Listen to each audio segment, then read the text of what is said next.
natyrisht që pas refuzimit të ofertave nga presidenti Trump që ju bëri Kremlini, atëherë pres sankcionet që nga Bashkimi Evropian, por nga Shtetet e Bashkuara të Amerikës do të fillojnë duke u sforcuar ndaj Kremlinit zyrtar.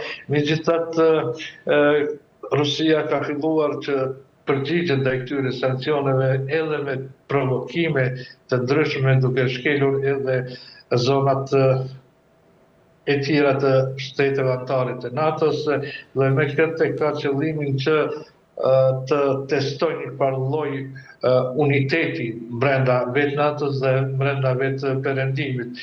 Kështu që në ditët e ardhshme perëndimi, kur flas për perëndimin, flas për Bashkimin Evropian dhe Shtetet e Bashkuara të Amerikës, pres që ti sforcojnë sankcionet ndaj Rusisë, dhe kjo do të ishte një lajm i mirë edhe për vetë Zelenskin, pasi që do të mund t'i krijonte një mbështetje qoftë në terren, në betejë me ushtrinë ruse, por edhe një moral të ngritur tek populli ukrainas. E qartë, zoti Azeri, të mos harrojmë këtu se kemi pasur një paketë për 18 të sanksioneve nga ana e Bashkimit Evropian kundër Rusisë. Mendoni se një paketë 19 do të kishte vërtet ndikim real? Besoj që edhe paketa e 18, edhe ajo e 19 ka ndikimet e tyre reale, po mos të ishin disa shtete brenda Bashkimit Evropian që po vazhdojnë tregtinë me Rusinë, sidomos në drejtim të blerjes së gazit. Ne kemi edhe paralajmërimin e presidentit kryeministit hungares zotit Orban se ai do të vazhdojë për blerjen e gazit rus. Pastaj kemi po ashtu deklaratat e presidentit slovak Fico se Slovakia nuk do të ndalojë tregtin, sidomos blerjen e gazit nga Rusia, dhe këto janë të qara që shkartojnë mjaft probleme, pasi që Rusia mund të përdor këto dy shtete për të për të bërë shitjen e gazit të saj edhe për shtetet e tjera në paketimin qoftë për Hungarinë apo qoftë për Slovakinë. Pra janë këto qarat që janë duke damtu Bashkimin Evropian sa i përket instrumentit të saj të sankcioneve ndaj Rusisë, dhe një farë forme po e trimrojnë edhe vetë Moskën zyrtare që të vazhdojë luftën në Ukrainë, por edhe të vazhdojë politikën provokuese dhe agresive edhe ndaj Bashkimit Evropian. E qartë, mirë, zoti Azeri, pyetja e fundit për ta mbyllur pjesën e para, mund të shihet vërtet zhgënjimi i presidentit të SBA-s Donald Trump, i cili ka deklaruar disa herë se është i zhgënjur nga presidenti rus Vladimir Putin, dhe kjo të sjellë një mundësi pra që Washingtoni të rreshtohet më afër me mbështetje ndaj Kievit? Kjo është, do të thoja, edhe një shpresë për vetë Kievin zyrtar. Nëse presidenti Trump vendos që tashmë deklaratat e tij në publik t'i kthejë edhe në veprime, atëherë ne mund të presim një një Amerikë apo një administratë të presidentit Trump shumë të angazhuar në krah të Ukrainës. Dhe kjo do të përcillet qoftë me ndihmë ushtarake, qoftë edhe me sankcione të tjera ndaj Moskës, kështu që përbën një momentum të ri për vetë Ukrainën, por edhe për zhvillimin e luftës në raport me Rusinë, ku mund kemi rezultati i terrenit mund të jetë shumë shpejt në favor të Ukrainës, pasi që Ukraina mund të marrë mjaft armatim nga Shtetet e Bashkuara të Amerikës, ndihma financiare që po ashtu janë të nevojshme për Kievin zyrtar, edhe pse flitet atje për një korrupsion mjaft madh brenda qeverisë të zotit Zelenski, por edhe mbrenda vetë asaj që quhet strategji ushtarake mbrojtëse e Ukrainës. Megjithatë, pres që presidenti Trump nga fjalët tashmë të kaloj në vepra, pasi që përgjigja e Moskës ndaj ofertës së tij për sjell paqe në Ukrainë tashmë është negative. E qartë. Mirë, zoti Azeri, për të kaluar te Kosova, sa i përket vendimit të SBA-s pra për ndërprerjen e dialogut strategjik pra SBA-Kosovë, si e keni parë këtë pesullim dhe cilat do të jenë ndërkaq edhe pasojat që do të sjellë dhe nga ana tjetër, si e keni parë deklaratën e kryeministrit të Kosovës Albin Kurti sa i përket këtij vendimi?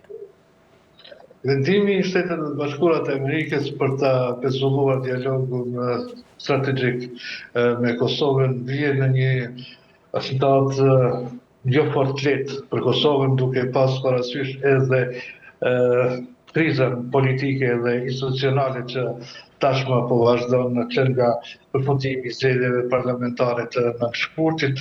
Është një negotikje e rëndë për vetë Kosovën, për vetë qeverinë e Kosovës dhe për vetë procesin e do të thoja të vazhdimit të njohjes të Kosovës dhe forcimit të subjektivitetit të saj ndërkombëtar. Kjo ndërprerje e këtij dialogu në kupton se Shtetet e Bashkuara të Amerikës nuk do ta ndihmojnë Kosovën në sigurimin e njohjeve të reja, në antarësime në organizata ndërkombëtare, po ashtu kjo ndërprerje përfshin edhe ndaleset e fondeve, qofshin ato fonde për të avancuar forcën e sigurisë të Kosovës, që ofshin ato fonde për të avancuar segmentin apo sferën e arsimit dhe zhvillimin ekonomik. Pra është një dëm që bëhet në shumë sfera, në shumë anë. Dhe përgjegjja e kryeministrit në detyrë ndaj këtij hapit të ndërmarrë nga Shtetet e Bashkuara të Amerikës është një e papranueshme, pasi që sillet si dikush mos përfillës ndaj një procesi të ndërprerë që ka karakterizuar raportet Kosovë-Shtetet e Bashkuara të Amerikës, dhe kjo do t'i ketë, si thash më parë, pasojat e veta edhe ekonomike, edhe politike, edhe të diplomacisë, por edhe në rrafshin e sigurisë. Zoti Azeri, a shihet si një mesazh kritik ndaj kryeministrit aktual pra të Kosovës Albin Kurti, ku ambasada amerikane deklaron se ne kërkojmë një partner i cili pra shmang veprime destabilizuese? Gjatë gjithë qeverisjes së tij, zoti Kurti është karakterizuar me një kokëpërtësi të tij dhe një mosgatishmëri të tij për të koordinuar e bashkëpunuar me Shtetet e Bashkuara të Amerikës, si aleatin tonë kryesor strategjik që kemi. Dhe veprimet e tij kundër këshillave të administratës amerikane, kundër sugjerimeve të tyre kanë qenë gjatë gjithë mandatit të tij qeverisës, që po i bën tani 5 vjet. Dhe tani është sikur është mbushur kjo kupa.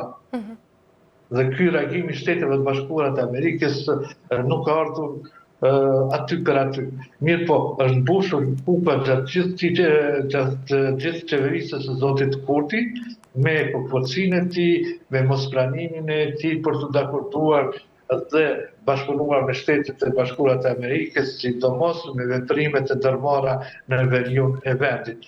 Kjo ka bërë që Shtetet e Bashkuara të Amerikës më në fund edhe t'ia tregojnë zotit Kurti terën, duke treguar se atyre tashmë ju duhet një partner tjetër. Ju duhet një partner tjetër, është të vazhduar bashkëpunimin me Kosovën. Ata zakonisht deklarojnë se nuk Shtetet e Bashkuara të Amerikës do të vazhdojnë të mbështesin popullin e Kosovës, por jo edhe qeverinë aktuale. Edhe një grisela që besoj do duhet të ishte interesante edhe për shikuesit e televizionit, kur flasin për raportet e Albin Kurtit me Shtetet e Bashkuara të Amerikës, zoti Kurti ideologjikisht është një majtist ekstrem që është kundër kapitalizmit. Dhe të jesh kundër kapitalizmit, kjo të nënkupton se s'mund të jesh edhe pro-amerikan. Dhe fryma anti-amerikane që sot ne hasim Kosovë, them kur ka dalur komunikata nga ambasada e Shtetit të Bashkuara të Amerikës, ne kemi pasur në rrjetet sociale sumet pa para për të ngarkuarën amerikane në ambasadën e Amerikës në Prishtinë këtu. Dhe kjo tregon se kjo frym anti-amerikane është ndërtuar plot 20 vjet. Dhe çdo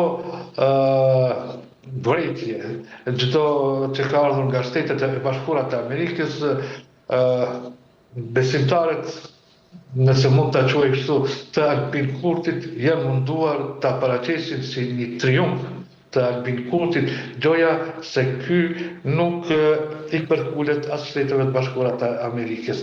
Dhe këto gjëra sigurisht janë parë, janë dëgjuar nga ambasadat dhe shërbimet tjera të Shteteve të Bashkuara të Amerikës këtu në Prishtinë, dhe po them, nuk është diçka që ka ndodhur rastësisht.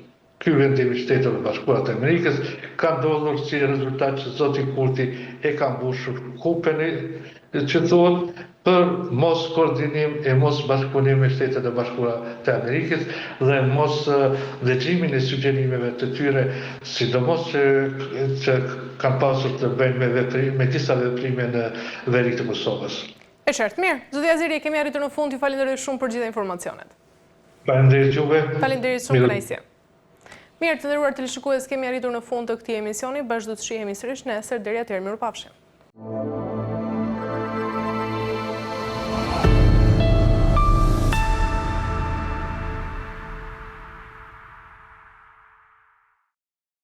Yeah.